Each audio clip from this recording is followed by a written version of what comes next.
Hello दोस्तों। Video बनाने में टाइम और मेहनत बहुत ज़्यादा लगते हैं।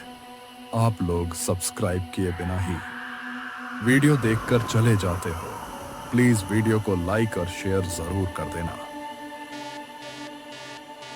आज कब्रिस्तान में लाशों को दफनाने के लिए एक नया आदमी आया था जिसका नाम था समोखन। एक बूढ़ी औरत ने उसे काम पर रखा था, पर उस औरत का समोखन ने कभी भी चेहरा नहीं देखा था और न ही उसे देखने की इजाजत थी। उसके बारे में समोखन को कोई जानकारी नहीं दी गई थी और न ही कुछ बताया गया था। आज एक महीना खत्म होने के बाद एक आदमी आया। उसकी आंखों के चारों तरफ काले घेरे थे, जैसे वो कई सालों से सोया ना हो। हाथों में पैसे से भरा बैग था। पैसे देखकर समोखन की आंखें चमक गई। अरे वाह, इतने सारे पैसे, वो भी 1 महीने के। वह आदमी बिना कुछ बोले वहां से जाने लगता है। तभी सम्मोखन उसे रोकता है, फिर बोलता है, अरे भाई, अभी आए और जाने लगे, कम से कम पानी तो पी कर जाओ। लेकिन वह आदमी बिना कुछ बोले ही चला गया। सम्मोखन बहुत ज्यादा खुश था, तो उसके और ध्यान नहीं देता और जेब से मोबाइल निकालकर पत्नी के पास फोन करता है। अरे राधिका मेरी जान, आज मेरे 1 महीने की सैलरी हुई है। मुझे बहुत पैसे मिले हैं। अब हम धीरे धीरे अमीर हो जाएंगे और नया घर बनाएंगे। पैसे का नाम सुनकर राधिका का चेहरा खिल गया और बोली, ठीक है मेरे स्वामी, पर आप काम क्या करते हो? समोखन हंसते हुए बोला,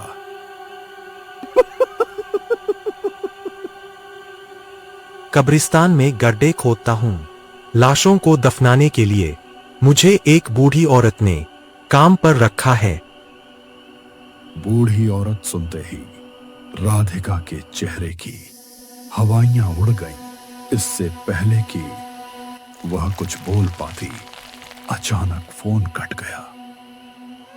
समोखन को लगा शायद नेटवर्क चला गया होगा, लेकिन बात कुछ और थी। उस रात पहली बार समोखन को महसूस हुआ कि कब्रिस्तान में वह अकेला नहीं है। कब्रिस्तान के चारों तरफ घना कोहरा फैला हुआ था। दूर कहीं कुत्तों के रोने की आवाजें आ रही थी। समोखन जिस 2 कमरे के मकान में रहता था, वह कब्रिस्तान के बिल्कुल बीचों बीच बनी थी। बूढ़ी औरत ने उससे कहा था, रात होने के बाद कभी भी पीछे वाले हिस्से में मत जाना, चाहे कुछ भी सुनाई दे।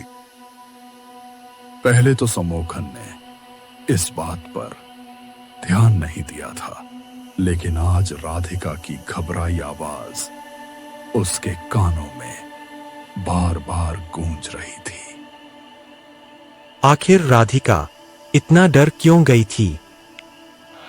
उस रात लगभग 12 बजे अचानक उसकी मकान के बाहर मिट्टी खोदने की आवाज आने लगी।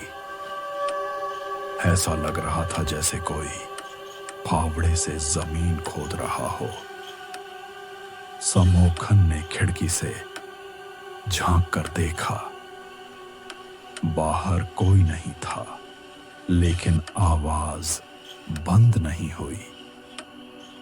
अब आवाज कब्रिस्तान के पीछे वाले हिस्से से आ रही थी, वही हिस्सा जहां जाने से बूढ़ी औरत ने मना किया था। समोखन ने लालटेन उठाई। उसका दिल तेजी से धड़क रहा था। वह धीरे धीरे पीछे की तरफ बढ़ने लगा। जैसे जैसे वह आगे बढ़ रहा था, हवा ठंडी होती जा रही थी। पेड़ों की शाखाएं बिना हवा के अपने आप हिल रही थीं। अचानक उसे मिट्टी में घसीटे जाने के निशान दिखे, जैसे किसी भारी चीज को जमीन पर घसीट कर ले जाया गया। समोखन उन निशानों का पीछा करते करते कब्रिस्तान के सबसे पुराने हिस्से में पहुंच गया। वहां टूटी हुई कब्रें थीं और बीच में एक बहुत बड़ा सूखा पेड़ खड़ा था। तभी खर्र खर्र वही आवाज फिर आई। समोखन ने लालटेन ऊंची की और उसकी सांस वहीं अटक गई। एक आदमी जमीन खोद रहा था। उसकी पीठ समोखन की तरफ थी। उसके कपड़े पूरी तरह मिट्टी से सने हुए थे और सबसे डरावनी बात, उसके हाथों की उंगलियां इंसानों जैसी नहीं थीं। वे लंबी और काली थीं, जैसे किसी मरे हुए जानवर के पंजे। समोखन डरते हुए बोला, ता तुम का कौन हो? आदमी धीरे धीरे रुका। फिर उसने अपनी गर्दन पीछे घुमाई।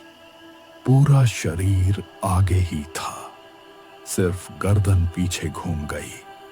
उसका शरीर जानवर जैसा था। समोखन डर के मारे पीछे गिर पड़ा और तभी उस आदमी ने टूटी हुई आवाज में कहा, भाग जा, वो तुझे भी जिंदा नहीं छोड़ेगी। का कौन? किसकी बात कर रहे हो? आदमी कांपते हुए बोला, जिस बूढ़ी औरत ने तुझे यहाँ काम पर रखा है, वो इंसान नहीं है। इतना कहकर वह आदमी अचानक मिट्टी में धंसने लगा। धीरे धीरे उसका पूरा शरीर जमीन के अंदर समा गया, जैसे नीचे से किसी ने उसे खींच लिया हो। समोखन चीख पड़ा और भागते हुए अपनी घर में लौट आया। लेकिन घर के अंदर पहुंचते हैं उसके पैरों तले जमीन खिसक गई। कमरे के कोने में दो काली छाया बैठी थी। उसका चेहरा अंधेरे में छुपा हुआ था। समोखन की आंखें फटी रह गईं। कोने में बैठी एक छाया दूसरे छाया को सहला रही थी। उसकी सूखी त्वचा हड्डियों से चिपकी हुई थी। समोखन बहुत जोर से चिल्लाया,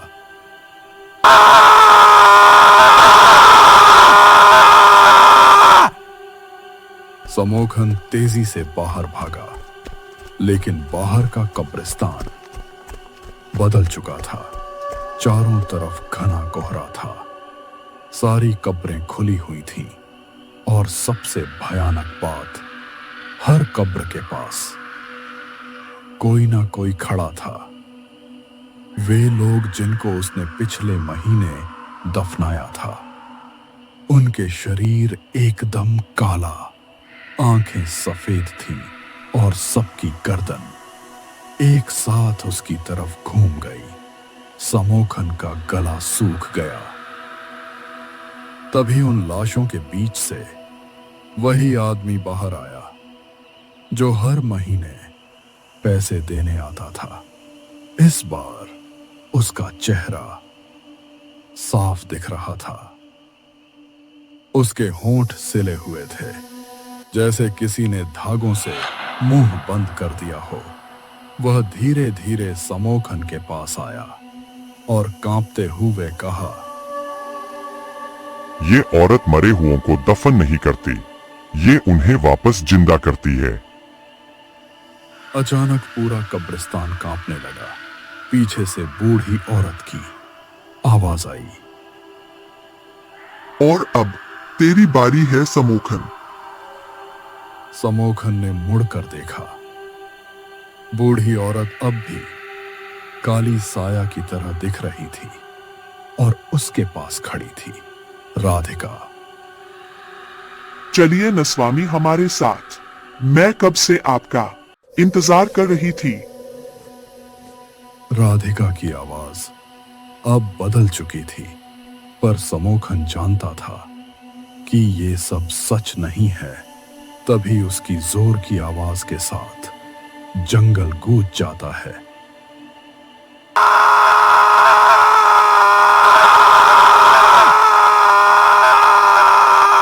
इधर राधिका एक तांत्रिक के साथ अपने घर में बैठी होती है।